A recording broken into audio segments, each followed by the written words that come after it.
Capítulo 13. A cura do câncer. A cura do câncer nos pertence. Não é uma coisa que temos de implorar a Deus, é algo que Ele já nos deu. Mas a fé é o catalisador.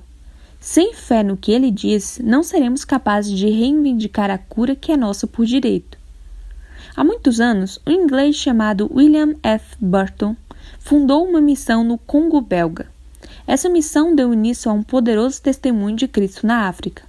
O Sr. Burton ficou doente, mas não tinha consciência nem da extensão, nem da seriedade do que tinha. Os médicos no Congo, hoje conhecido como Zaire, prepararam-se para operá-lo.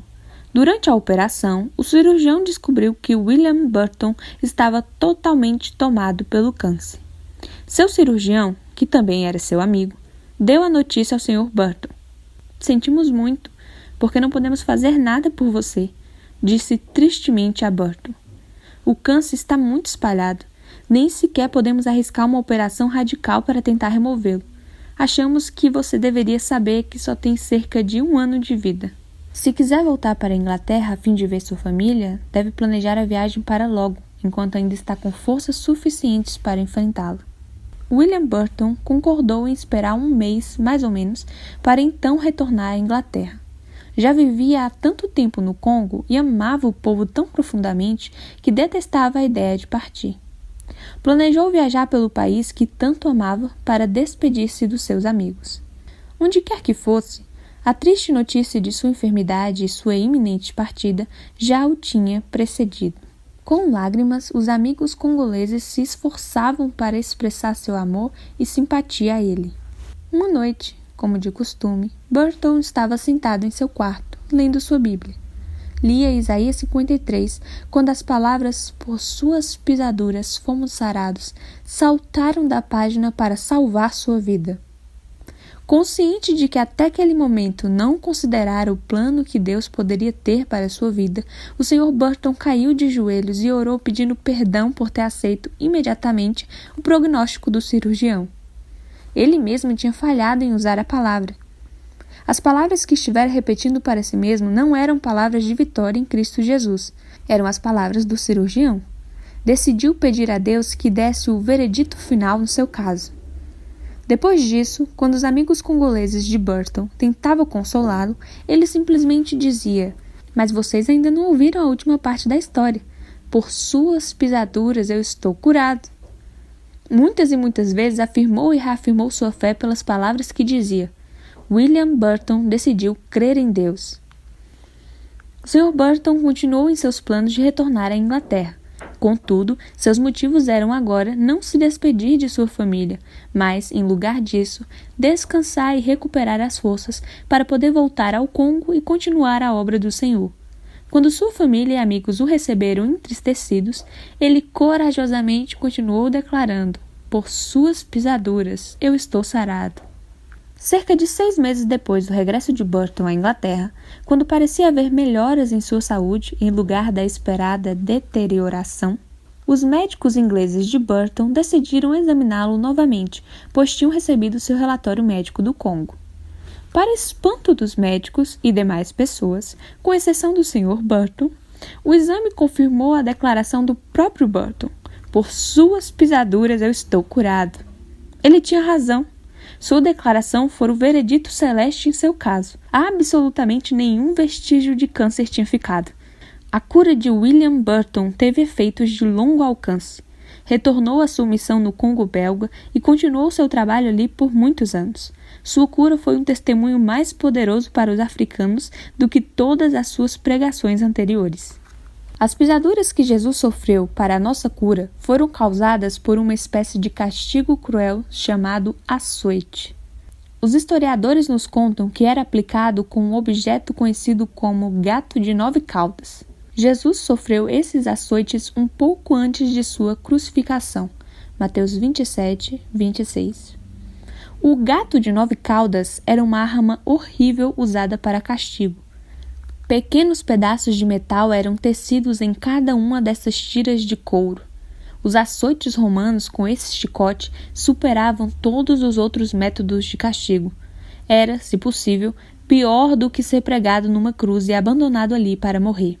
era tão horrível que o condenado geralmente morria durante os açoites.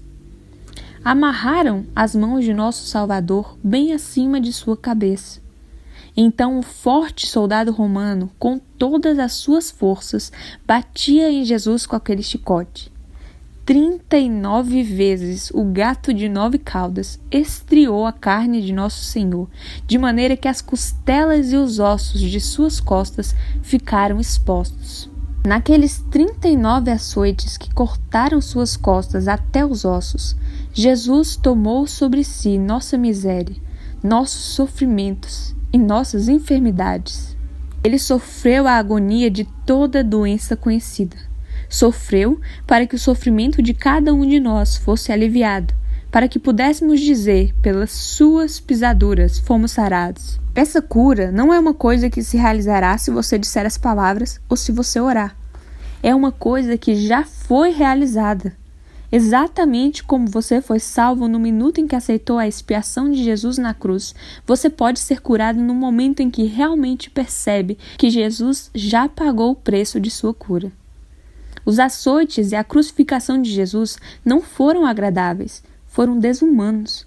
Poderíamos chamá-los de bestiais. Entretanto, o que deveríamos sempre perceber é que desde o começo de sua vida, Jesus sabia qual seria o seu fim aqui na terra. Contudo, nos amou tanto, que caminhou sem fraquejar até a cruz, para que nós, que lhe pertencemos, pudéssemos repetir muitas e muitas vezes: pelas suas pisaduras estou sarado. Henry Garles, de Whanganui, na Nova Zelândia, contou-me essa pungente história quando estive recentemente no exterior dirigindo cruzadas. Era 25 de abril de 1952 e alguns cristãos realizavam uma reunião de vigília em Whanganui. Essa espécie de reunião geralmente se segue a uma reunião formal. A ênfase do ministro naquela noite relacionava-se com o Espírito Santo. Destacara-se que nenhum mestre é tão poderoso como o Espírito Santo. Só ele sonda as coisas profundas de Deus e as revela a nós. Um jovem de 15 anos recebera o Espírito Santo e a congregação fora tomada de alegria. Mas sua mãe ficou perturbada quando olhou para o filho. Não viu nada que a fizesse alegre. O rosto dele parecia contorcido de dor e pálido. Ficou admirado com aquela aparência fora do comum. Mais tarde, o rapaz explicou-nos o que lhe tinha acontecido. Enquanto pensava no grande sacrifício que Jesus fizera por ele, tivera uma visão dos açoites sofridos por Jesus. Por isso é que não ficou nada alegre. Viu Nosso Senhor amarrado, pendurado pelos pulsos, suspenso de modo que seus pés só tocavam o solo. Viu o soldado romano aplicando em Jesus o primeiro golpe com aquele açoite. Aquele jovem, como muitas outras pessoas, tivera a ideia de que Jesus, sendo manso, devia ter a aparência de um homem frágil, de estrutura delicada. Nada disso. As milhas que Jesus caminhou sobre aquelas quentes e poeirentas colinas da Galileia exigiam um corpo forte e capaz. Muitas vezes, também, as pessoas esquecem que Jesus só tinha 33 anos quando foi crucificado. Em sua visão, o rapaz viu o dorso jovem de Jesus e seus ombros macios e musculosos, bastante musculosos para que fosse capaz de carregar aquela pesada cruz. Mas não importa a força de seu corpo, entretanto, pois aquele gato de 9 caudas cortou-o e fê-lo sofrer exatamente como faria comigo ou com você. O chicote do soldado romano fez um profundo sulco nas costas de Jesus naquele dia. Retalhou sua carne e espargiu sangue, mas Jesus foi capaz de suportá-lo. O conhecimento que o rapaz tivera antes dos açoites sofridos por Jesus fora muito limitado. Quando se ajoelhou para orar, não tinha realmente nenhuma ideia do que eram os açoites. Inesperadamente, entretanto, bem ali diante de seus olhos fechados, teve uma visão simbólica do que acontecera na esfera espiritual séculos atrás. Com os olhos da mente, ele viu uma grande população parada à volta. Não era uma população como aquela que testemunhou aquela fustigação em Jerusalém. Antes, viu parada ali uma grande multidão de aleijados e gente doente. Alguns tinham muletas, outros tinham outros tipos de apoio. Ele só viu um dos 39 golpes que Nosso Senhor recebeu. Mas quando o chicote recuou daquele corte, pedaços de carne e salpicos de sangue voaram sobre a população. Milagre dos milagres! Toda glória seja dada a Deus. Em qualquer lugar onde a mais infímia partícula de carne ou a menor gota de sangue caía, a pessoa sobre a qual pousava ficava instantaneamente curada, ficava perfeitamente sadia. As pessoas abandonavam suas muletas e andavam por todos os lados, demonstrando sua cura. Aqui o corpo foi partido e aqui o sangue foi derramado para a cura delas. A menor gotícula imaginável do sangue daquele ferimento recebeu o poder de curar.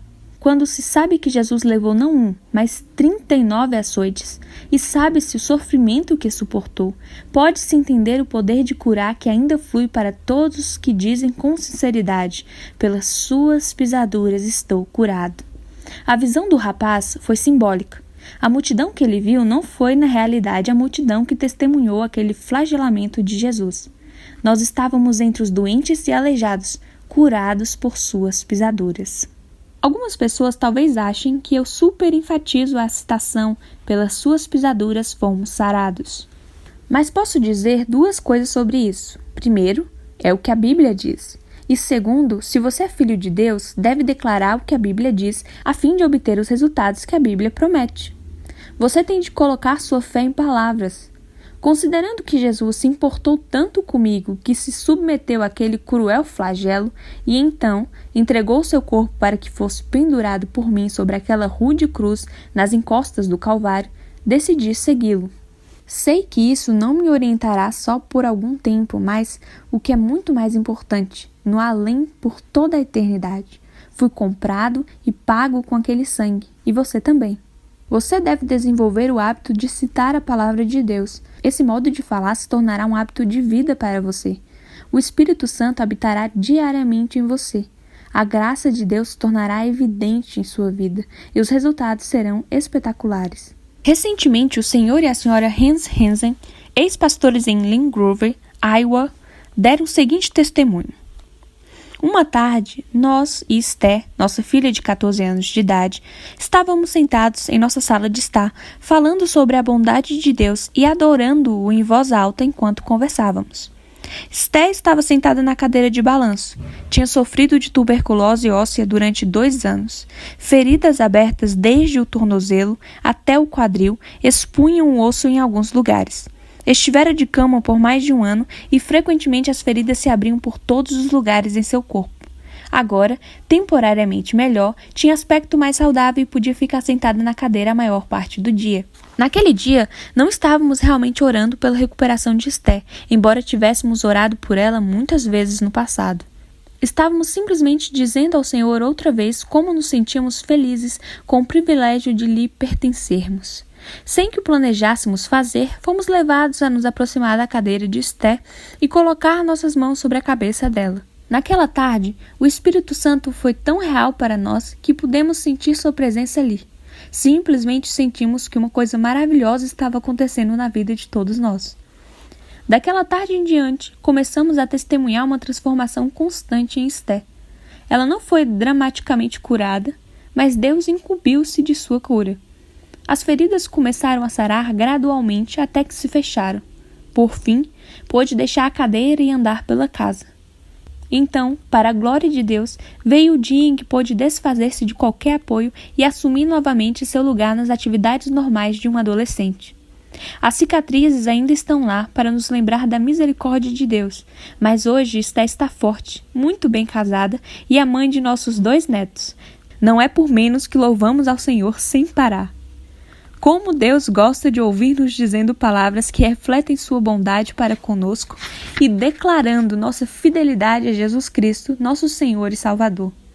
Você pode ler as grandes verdades contidas na palavra, verdades que prometem que a saúde e a cura podem ser suas. Você pode dizer, creio que são verdadeiras, mas você tem de reclamar essas promessas para você mesmo, agir de acordo com elas e falar sobre elas, a fim de receber os benefícios que ela oferece.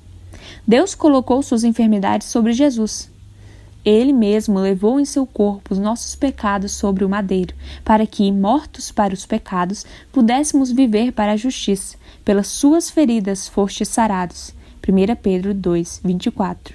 Ele diz, fostes sarados. Tempo passado. Você já foi curado. Portanto, você não possui doença, você possui saúde. A artrite é do diabo. Satanás trouxe o pecado e a enfermidade para este mundo, mas você tem de submeter-se à autoridade do nome de Jesus e a enfermidade tem de ir embora. Ele não pode mais colocar as enfermidades dele sobre você. Se você é um cristão nascido de novo, pode declarar verdadeiramente: pelas suas pisaduras eu estou sarado. O que fazer depois da imposição das mãos? Primeiro, você agiu de acordo com as palavras de Jesus. Estes sinais hão de seguir os que crerem. Imporão as mãos sobre enfermos e os curarão. Marcos 16, 17, 18. Como cristão, talvez você tenha colocado as mãos sobre você mesmo para cura, ou talvez isso tenha sido feito por outro cristão. Em qualquer um dos casos, você pode ter muita certeza de que acontecerá o que Jesus prometeu, pois ele cuida de cumprir sua palavra.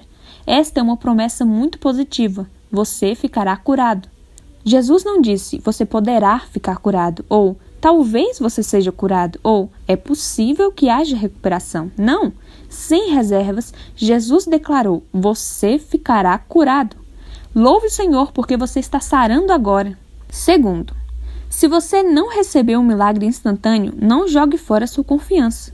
Quando Jesus andou sobre a terra, curou pessoas de diversas maneiras. Muitos foram curados instantaneamente, outros foram curados gradualmente.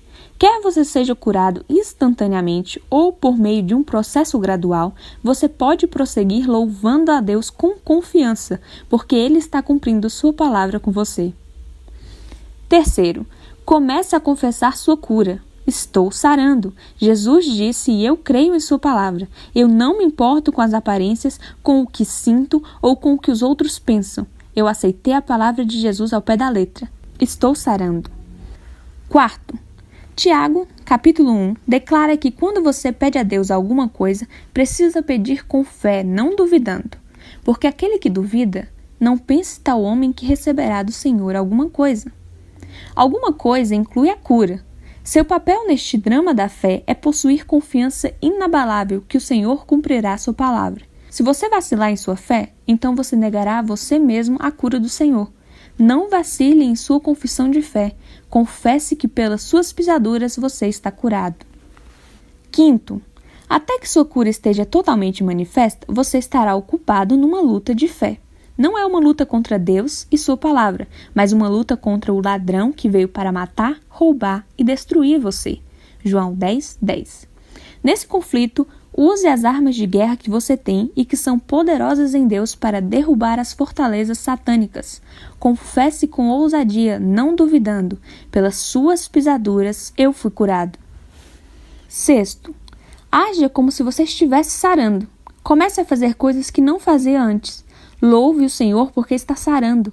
Quando outros perguntarem sobre suas condições, simplesmente diga a eles que você está sarando, porque Jesus o disse.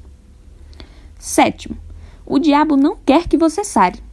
Eis como deve lidar com ele. Satanás, eu lhe resisto em nome de Jesus, pois está escrito: imporão as mãos sobre enfermos e os curarão. No poderoso nome de Jesus, estou sarando. Oitavo, Deus não faz acepção de pessoas. Milhares de pessoas já foram curadas por intermédio do ministério da imposição das mãos. O que Deus fez por outros, está fazendo por você. Louve-o agora por sua saúde.